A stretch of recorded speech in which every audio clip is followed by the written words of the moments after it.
There's a specific moment most nights, usually right when the light goes off, when the mind does the opposite of what it's supposed to. Everything goes quiet around you, and everything gets loud inside. The to-do list, the conversation from this afternoon, the thing you didn't finish, the thing you said wrong, the thing that might go wrong tomorrow, all of it, arriving at once with an urgency that has nothing to do with the hour. And if you're like most people watching this, you've tried to make it stop. You've breathed through it, counted, told yourself to think about something else, told yourself firmly, like you meant it, to just relax. And it didn't work. And the trying made it worse. This video is not going to tell you to try harder at that, because the trying is part of the problem. And by the end of this, you'll understand exactly why, and you'll have something different to do tonight. Something that doesn't require your mind to go quiet at all. There's something worth looking at carefully. That specific moment when the night turns. You were fine an hour ago. Tired, maybe. A little wrung out. But functional. Moving through the evening on autopilot, dishes, screen, whatever the routine is. And then you lie down. And something shifts. It's not just thoughts. It's physical. There's a quality to it. A kind of tightening, a heat in the chest, a subtle but unmistakable sense that something is wrong. That this is not going to go well. Most people assume that's anxiety causing the sleeplessness. And that's partially true, but there's something more specific happening. Something that explains why it starts at that exact moment. When the light goes off and the room goes still. Your nervous system has been paying attention. Not consciously, not in a way you chose. But every night you've lain down and had a hard time. Every night the mind raced and sleep didn't come. Your nervous system filed that away. It learned something. It learned that this, the dark, the quiet, the pillow, the specific stillness of your bedroom is where the difficult thing happens. And so now, when those cues appear, your nervous system does exactly what it was trained to do. It activates. It raises the alert level. It starts scanning. That scanning is what the racing thoughts are. They're not random. They're your nervous system doing threat detection, looking for what needs to be handled, what might go wrong, what's been left unresolved. It's trying to protect you. The problem is that it learned to do this here, in bed. In the place that's supposed to be the one safe stop. Here's the part that changes things. That's not a character flaw. That's a conditioned response. Your body practiced this, night after night. The cue, bedroom, darkness, lying down, became linked to an internal state of alert. Not because you're weak, not because you're broken. Because that's what nervous systems do. They learn from repetition. They get very good at the patterns they practice. And you have practiced this one without meaning to for a long time. That's the first thing to understand. The racing mind at bedtime isn't a malfunction. It's a very well-trained response. Applied somewhere it doesn't belong. Now here's what happens next. The part that turns a hard night into a much harder one. You notice the racing. And you try to stop it. Reasonable. Completely understandable. If something is happening that you don't want, you try to make it stop. But here's what that attempt actually does to your nervous system. Trying to stop the racing mind is a task. It has a goal. And the moment there's a goal, the moment there's something you're supposed to achieve right now in this bed, your nervous system has received a signal. That signal is, there is something here that requires effort. There is a performance underway. There is a right outcome and a wrong outcome. And which one happens matters.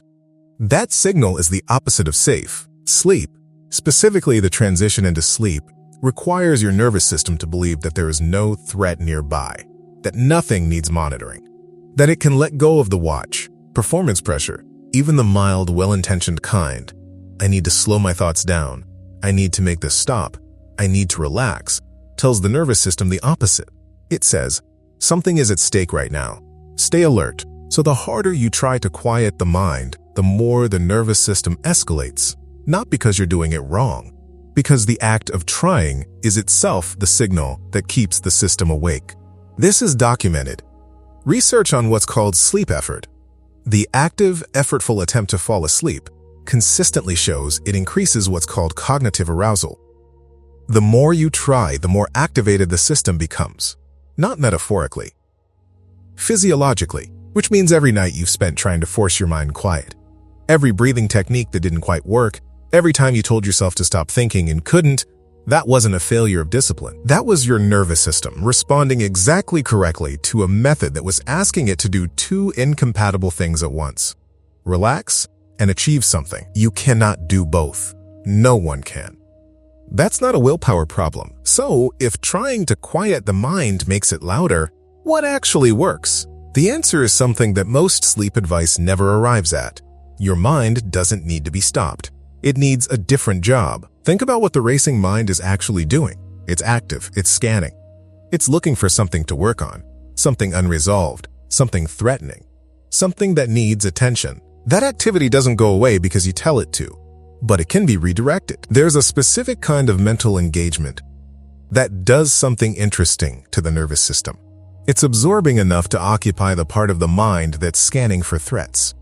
It gives that part something to actually do, but it's non-evaluative. There's no right answer, no performance, no outcome that matters, which means it doesn't trigger the alarm system, that effort and goal-setting trigger. Narrative is one of the most reliable versions of this. Not reviewing the day, not replaying conversations or planning tomorrow.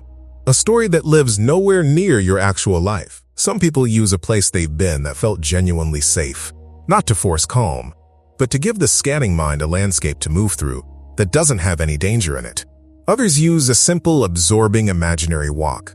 The specific content matters less than the quality, something the mind can settle into that asks nothing of you, that has no stakes. This isn't distraction, it's redirection.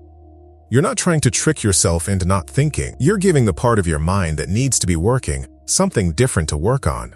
The emotional climax of this is something worth sitting with for a moment. Your mind racing at bedtime was never the enemy. It was a devoted, misfired protector, doing exactly the job it was trained to do in exactly the wrong place. Every racing thought was your nervous system trying to make sure you were okay. It just learned to do that here, in this room, in this quiet. The goal tonight isn't silence.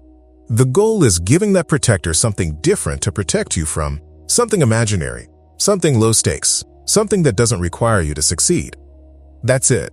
That's the whole shift. If you want to know what this actually sounds like in practice, not a description of it, but the experience of it, there's an audio program in the description designed specifically for this. Not generic meditation. Not sleep sounds. 7 sessions built specifically for an activated nervous system, usable in the dark, without a screen, at the exact moment the racing starts. The link is below, and there's also a pinned comment. If tonight is one of the hard ones, that's where to go next. Here's what this looks like in practice tonight, not a protocol. 1 shift. Before the light goes off, ideally in the 20 to 30 minutes before you lie down, the most useful thing you can do is lower the activation level slightly. Not to 0. Not through effort. Just through reduction of input. Screens down, not because blue light is the issue, because the stream of information keeps the scanning mind in scanning mode. Give it less to scan. A book works for some people. Quiet works for others. The goal isn't a wind-down ritual with steps to complete. The goal is just less input. Then, when you lie down, expect the mind to start. Don't be surprised by it. Don't greet it as evidence that tonight is already lost. It's going to start because you've practiced this. That's all, a pattern running its course. When it does, don't tell it to stop. Give it something different. Find something in your mind that has no stakes. A place. A slow imaginary walk. A story that isn't yours. Something absorbing but weightless. And let the scanning mind go there. Not forced, not performed. Just offered. You don't have to stay there perfectly. The mind will wander back to the list, back to tomorrow, back to the thing you said. That's fine. Every time it does, notice it without verdict and offer the same thing again. This is not a technique for falling asleep faster.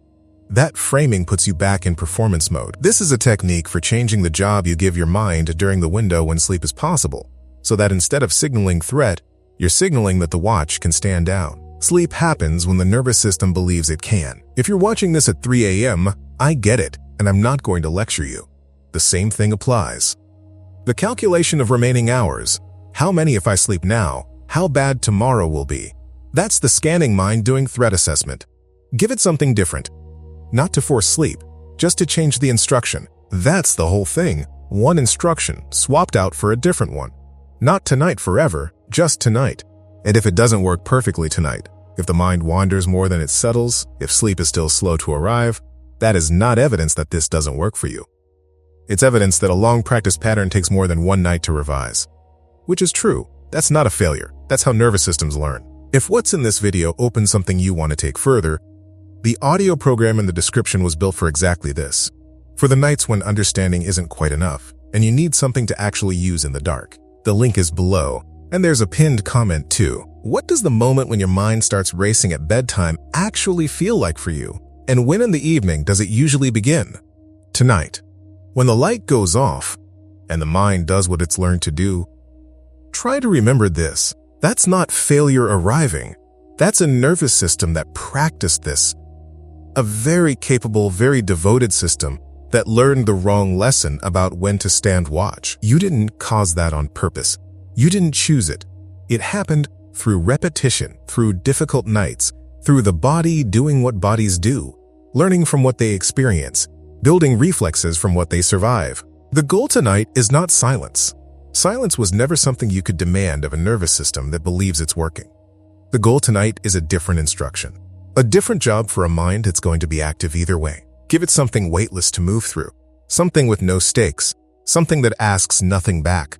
Not because it will definitely work tonight. It might.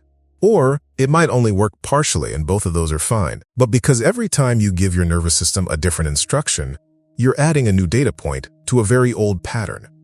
And patterns change through repetition, the same way this one formed. What you've been doing every night, fighting it, calculating it, trying to force it quiet, that was never the problem. That was your nervous system doing the only thing it knew how to do when it sensed a performance was underway. Tonight, there's no performance.